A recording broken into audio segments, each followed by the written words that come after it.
രാവിലെ ഏറ്റുമാനൂർ ബസ് സ്റ്റാൻഡിൽ 1 മണിക്കൂർ പോസ്റ്റ് ആയിട്ട് ഇരുന്നിട്ട് അവിടെ വന്നു പോകുന്ന ബസ്സുകളെയും ആളുകളെയും ഒക്കെ നോക്കി ഞാനിങ്ങനെ ഇരിക്കുകയാണ്. അറ്റ് ലാസ്റ്റ് എന്റെ ബസ് വന്നിട്ടുണ്ട്. Hello family, welcome and welcome back to Beenamees life. എന്തൊക്കെയുണ്ട് വിശേഷങ്ങൾ? എല്ലാവർക്കും സുഖം തന്നെയല്ലേ? വീട്ടിലൊരു ഫംഗ്ഷൻ വന്നാൽ, അതിപ്പോ കല്യാണമായാലും കയറിത്താമസമായാലും എന്ത് വന്നാലും നമ്മൾ ഏറ്റവും കൂടുതൽ ടൈം സ്പെൻഡ് ചെയ്യുന്നത് ഷോപ്പിങ്ങിന് വേണ്ടിയിട്ടായിരിക്കും അല്ലേ?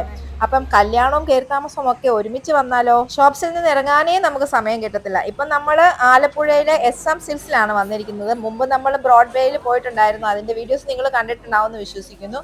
അപ്പം ആലപ്പുഴയിലെ SM സിൽക്സിൽ നമ്മൾ കല്യാണത്തിന്റെ കുറച്ച് ഡ്രസ്സുകൾ എടുക്കാനും വീട്ടിലേക്ക് കുറെ സാധനങ്ങളെല്ലാം വാങ്ങിക്കാൻ വേണ്ടിയിട്ടാണ് ഇന്ന് വന്നിരിക്കുന്നത്. ആദ്യം നമ്മൾ സാരീസിന്റെ സെക്ഷൻ നോക്കാന്ന് വെച്ചു. ബ്ലൗസും സ്കേർട്ടും ഒക്കെ എടുക്കേണ്ടതാണല്ലോ, അതുകൊണ്ട് ആദ്യം സാരിയാണ് നോക്കുന്നത്. ദേഹത്ത് വെക്കുന്ന നിന്റെ ദേഹത്ത് വെക്കുന്ന ആ സാധനം ഒന്ന് കാണിച്ചേടി, ഒന്ന് വെച്ചേടി. അത് മറ്റേ അത് വെച്ചേടി, അത് വെക്കരുത്.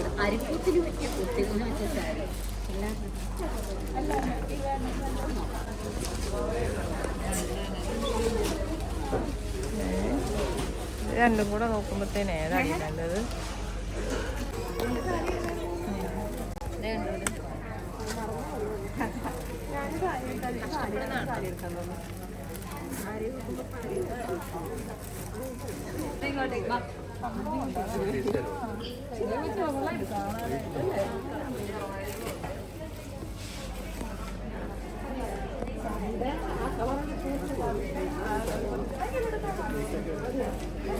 സാരീസിന്റെ സെലക്ഷൻ എന്ന് പറഞ്ഞിട്ടുണ്ടെങ്കിൽ അത്ര ഈസി ആയിട്ടുള്ള ഒരു കാര്യമല്ല. കാരണം എടുത്തിടുന്നതിനകത്തൊരു പകുതി മുക്കാൽ നമുക്ക് ഇഷ്ടപ്പെടുന്നതായിരിക്കും. പിന്നെ നമുക്ക് ചേരുന്നത്, നമുക്ക് കൂടുതലായിട്ട് ഇഷ്ടപ്പെടുന്നത്, ഇതൊക്കെ നോക്കിയെടുക്കണം എന്നുണ്ടെങ്കിൽ കുറേ സമയം നമ്മൾ അവിടെ സ്പെൻഡ് ചെയ്യേണ്ടതായിട്ട് വരും.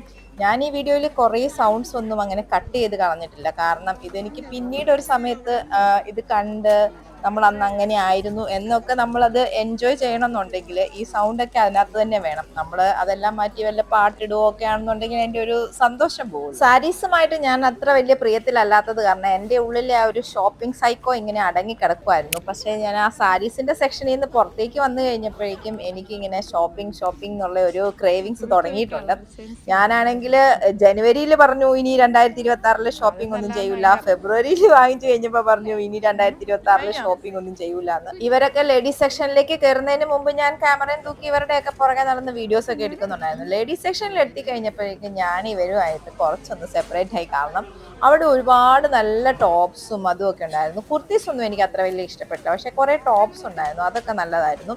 അപ്പൊ അവിടെ നിന്ന് ഞാൻ 2 ടോപ്സ് എടുത്തിട്ടുണ്ട്. ഇവിടെ ബെഡ്ഷീറ്റും ഒക്കെ നല്ല റേറ്റ് കുറവായിരുന്നു. പിന്നെ ഫ്ലോർ മാറ്റ്സ് ഒക്കെ പല സൈസിലുള്ള ഫ്ലോർ മാറ്റ്സിനൊക്കെ നല്ല റേറ്റ് കുറവുണ്ടായിരുന്നു. ബേസിക്കലി ഇവിടെ കുറെ സാധനങ്ങൾക്കൊക്കെ നല്ല റേറ്റ് കുറവുണ്ട്. ഇവിടെ ഏറ്റവും റേറ്റ് കുറവുള്ളതായിട്ട് എനിക്ക് തോന്നിയിട്ടുള്ളത് സാരിയുടെ സെക്ഷനിലായിരുന്നു. ഞാനൊക്കെ കുറേ വില ഉണ്ടെന്ന് വിചാരിച്ച സാരിക്കൊക്കെ നല്ല കുറഞ്ഞ വിലയിലായിരുന്നു കിട്ടിയിട്ടുണ്ടായിരുന്നത്. ഇവിടുത്തെ ഏറ്റവും വലിയ പ്രശ്നം നമ്മൾ ബില്ലൊക്കെ അടച്ചു കഴിഞ്ഞിട്ട് സാധനം ഡെലിവറി ചെയ്ത് കിട്ടാൻ വേണ്ടിയിട്ടാണ്. ഭയങ്കര സ്ലോ ആയിരുന്നു, ഭയങ്കരമായിട്ട് ലേറ്റ് ആയിട്ടാണ് നമുക്ക് സാധനങ്ങൾ കിട്ടിയത്. ആകെ കൗണ്ടറിൽ 2 പേര് മാത്രമേ ഉണ്ടായിരുന്നുള്ളൂ. രാവിലെ 10:30 കയറിയിട്ട് ഞങ്ങളിപ്പോൾ ഇവിടെ നിന്ന് ഇറങ്ങുന്നത് വൈകുന്നേരം 4:30 ആയപ്പോഴാണ്. ഇനി നേരെ ഞങ്ങൾ പോകുന്നത് വിശാൽ മാർട്ടിലേക്കാണ്. അവിടെയും ഉണ്ട് കുറച്ച് സാധനങ്ങളൊക്കെ വാങ്ങിക്കാനായിട്ട്. ഒരു ഓട്ടോയിൽ കയറി ഞങ്ങൾ എല്ലാവരും കൂടി എൻജോയ് ചെയ്തിട്ടാണ് വിശാൽ മാർട്ടിലേക്ക് പോകുന്നത്. നല്ല രസമായിരുന്നു അങ്ങനെ ഒരുമിച്ചിരുന്ന് പോകാനായിട്ടൊക്കെ. ഞാൻ എറണാകുളം വിശാൽ മാർട്ടിൽ പോയിട്ടുള്ളതിന്റെ വീഡിയോസ് ഒക്കെ ഞാൻ മുമ്പ് ചെയ്തിട്ടുണ്ടായിരുന്നു. വിശാൽ മാർട്ടിൽ കയറി കഴിഞ്ഞിട്ടുണ്ടെങ്കിൽ ഞാൻ ഈ CID മൂസയ്ക്കകത്തെ ബിന്ദു പണിക്കറിനെ പോലെയാണ്.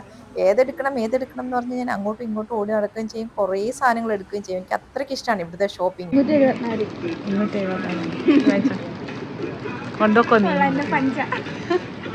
അങ്ങനെ വിശാൽ മാർട്ടിലെയും കൂടെ ഷോപ്പിംഗ് കഴിഞ്ഞപ്പോഴേക്കും 6 മണി കഴിഞ്ഞിട്ടുണ്ടായിരുന്നു. ഞങ്ങൾക്കാണെങ്കിൽ കോട്ടയത്തേക്ക് ബസ് കിട്ടാനായിട്ട് ഭയങ്കര പാടാണ്. കാരണം ആലപ്പുഴയിലൊക്കെ വഴിയുടെ പണി നടക്കുന്നത് കാരണം ബസ് കിട്ടുന്നത് ഭയങ്കര ബുദ്ധിമുട്ടായിരുന്നു. ഞങ്ങൾ നേരെ KSRTC ബസ് സ്റ്റാൻഡിൽ പോയെങ്കിലും ഡയറക്റ്റ് കോട്ടയത്തേക്കുള്ള ബസ് ഞങ്ങൾക്ക് കിട്ടിയില്ല. ആദ്യം ആലപ്പുഴ ചങ്ങനാശ്ശേരി വന്നു, പിന്നെ ചങ്ങനാശ്ശേരിയിൽ നിന്ന് കോട്ടയത്ത് പോയി, പിന്നെ കോട്ടയത്ത് നിന്നാണ് വീട്ടിലേക്കുള്ള ബസ് കിട്ടിയത്. അവിടെ നിന്ന് ഓട്ടോയൊക്കെ പിടിച്ച് വീട്ടിലെത്തിയപ്പോഴേക്കും 8:45 ആയിട്ടുണ്ടായിരുന്നു.